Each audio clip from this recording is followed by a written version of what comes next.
Hello everyone, I welcome you all in this video Political Science chapter number 3 India's Defense System. In this chapter we are going to discuss what is national security, ways to safeguard national security, India's security system including army, the navy, the air force, then paramilitary forces, home guards, challenges to India's security, human security, and challenges to human security. Such type of the points which are given in this topic we are going to discuss in this video and one more video. So students, carefully you have to watch and listen this video.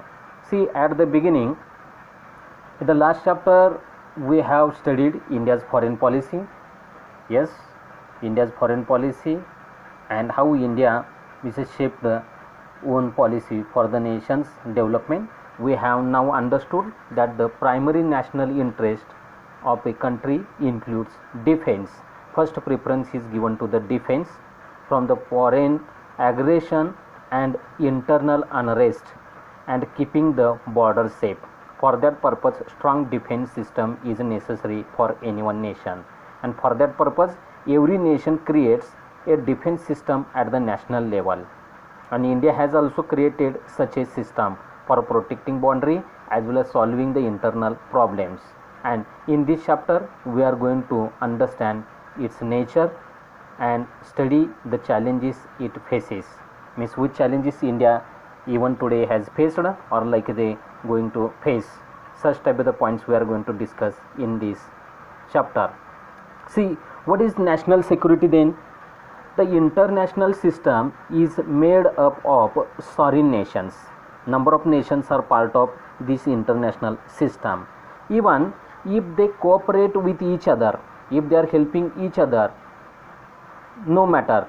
But sometimes there are the conflicts between these sovereign nations in the economical matter or the political matter or in the matter of boundary or the water distribution of the rivers. Yes, many problems generally occur, and because of that one conflicts take place, and there are the disputes between nations over boundaries, or the sometimes conflict emerge between them over the water sharing. And some other reasons for the conflict could be, yes, not following the terms of the international treaties, or the constantly like they competition against each other, and influx of the refugees from the neighboring countries. Such problems also or the helps them like they fight each other as well as conflict could be. See, what is the national security? Some other points also. Whenever such a conflict of the interest arise between nations, it is thought to be resolved by compromises and discussions. But when such efforts are not enough to resolve the conflict, a nation may even think of war. Yes, when these problems are not solved, then nations sometimes think of war. And when a nation attacks another and challenges the sovereignty of the latter, it endangers the security of the nation, and such challenges are created due to the military power of aggressive nation. Yes, aggressive nation. Then what is national security?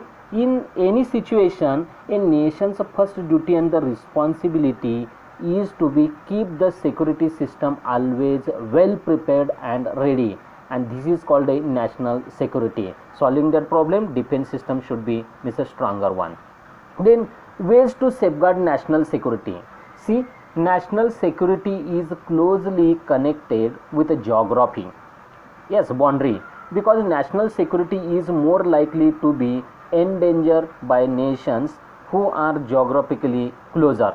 Yes, neighboring countries generally we call.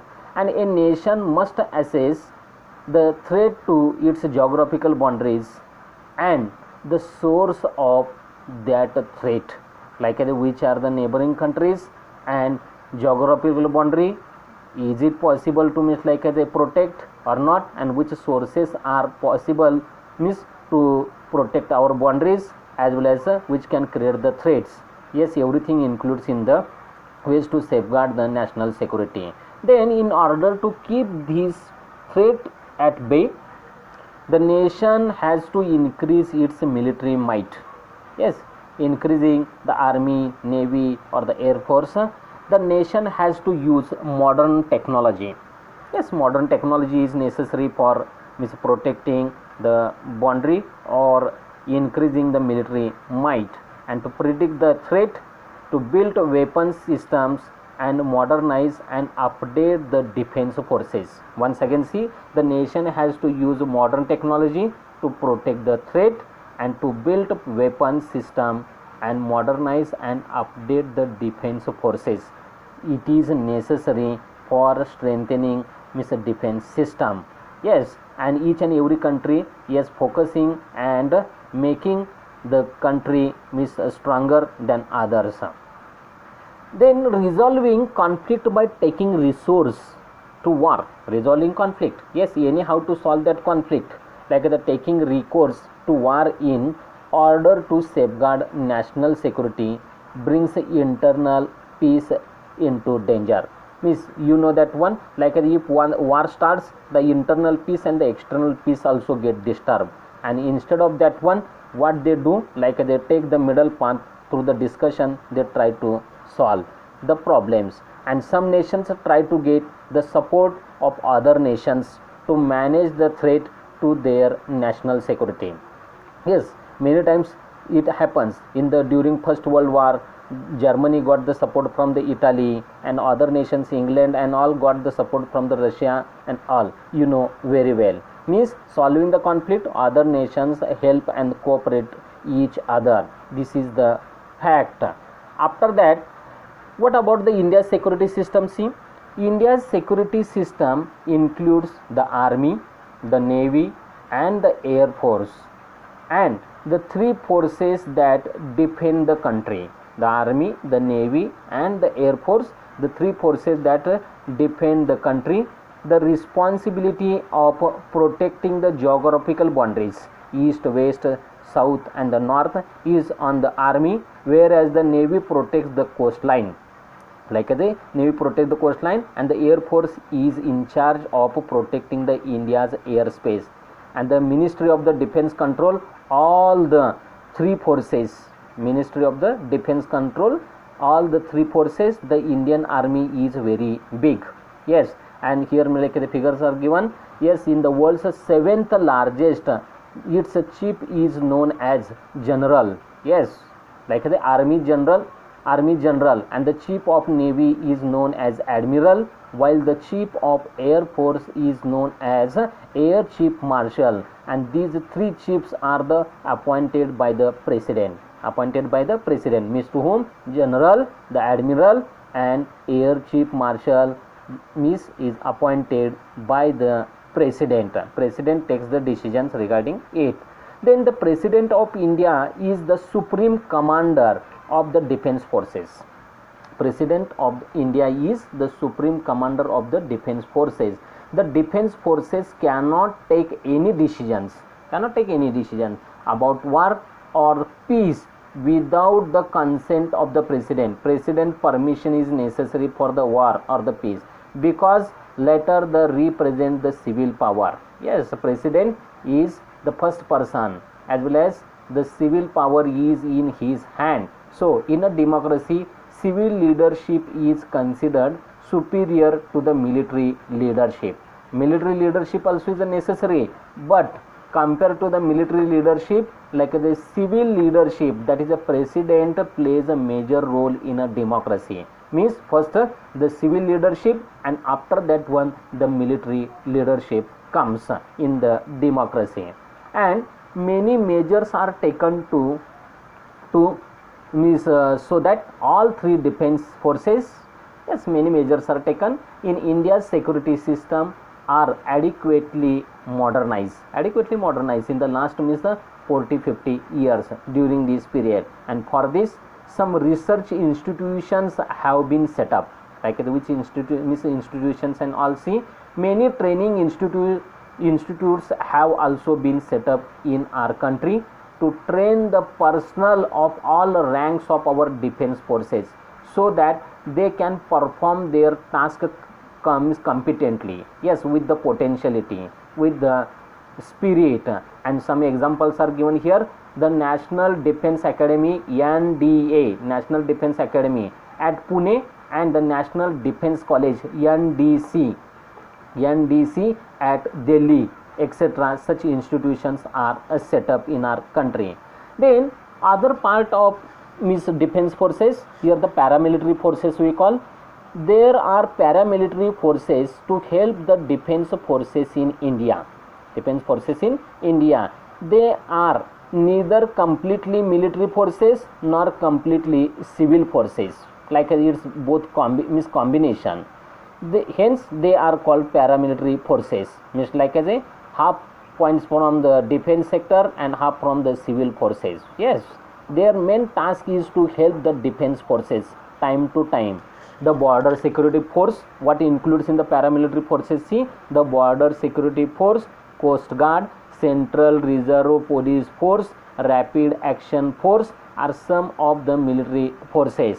See, BSF, Border Security Force, CG, Coast Guard, CRPF, Central Reserve Police Force, RAF, Rapid Action Force are some of the military paramilitary forces.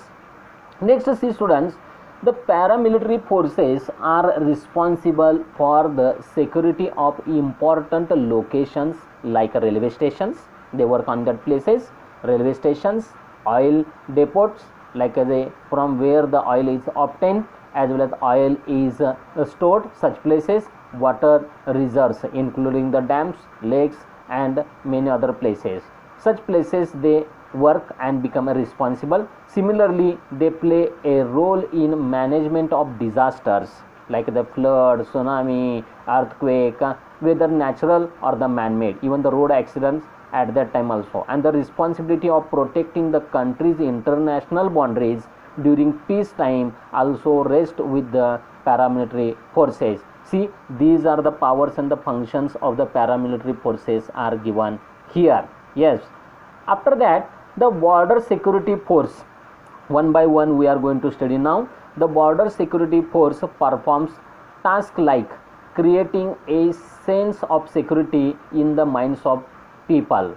Yes, means creating a sense of security in the minds of people living in areas near the border, preventing smuggling, patrolling the border, etc.